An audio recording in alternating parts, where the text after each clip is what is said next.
Jose El General San Martin.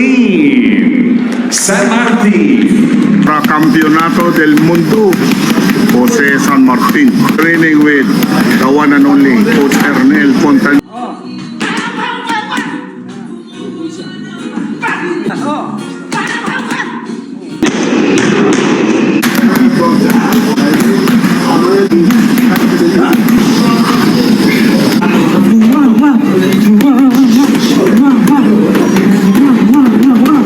At ito na nga mga farm, mukhang matutuloy na nga ang labang Carl James Martin versus Colombian boxer na si El General Jose San Martin. Carl James Martin mga farm, malaki ang respeto sa Colombian boxer.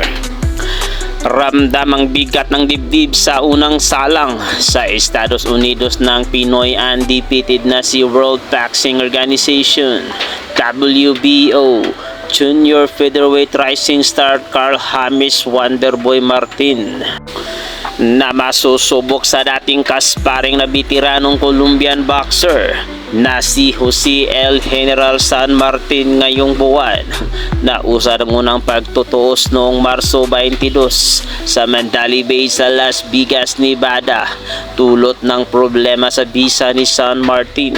Subalit nananatiling progresibo at puspusan ang kahandaang isinagawa ng 25 anyos na tubong Lagawi Ipugaw.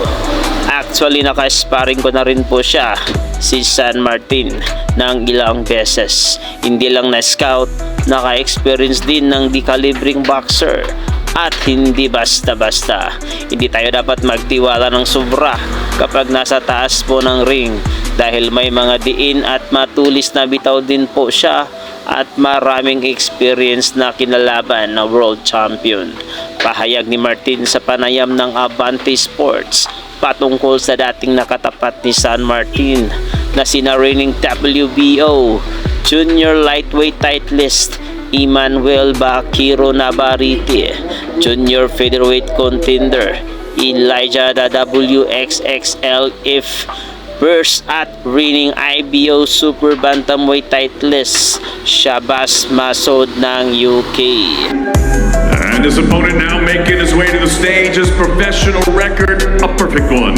11 fights. Please welcome Shabazz Maverick Masood. Now the scale, El General Jose San Martin.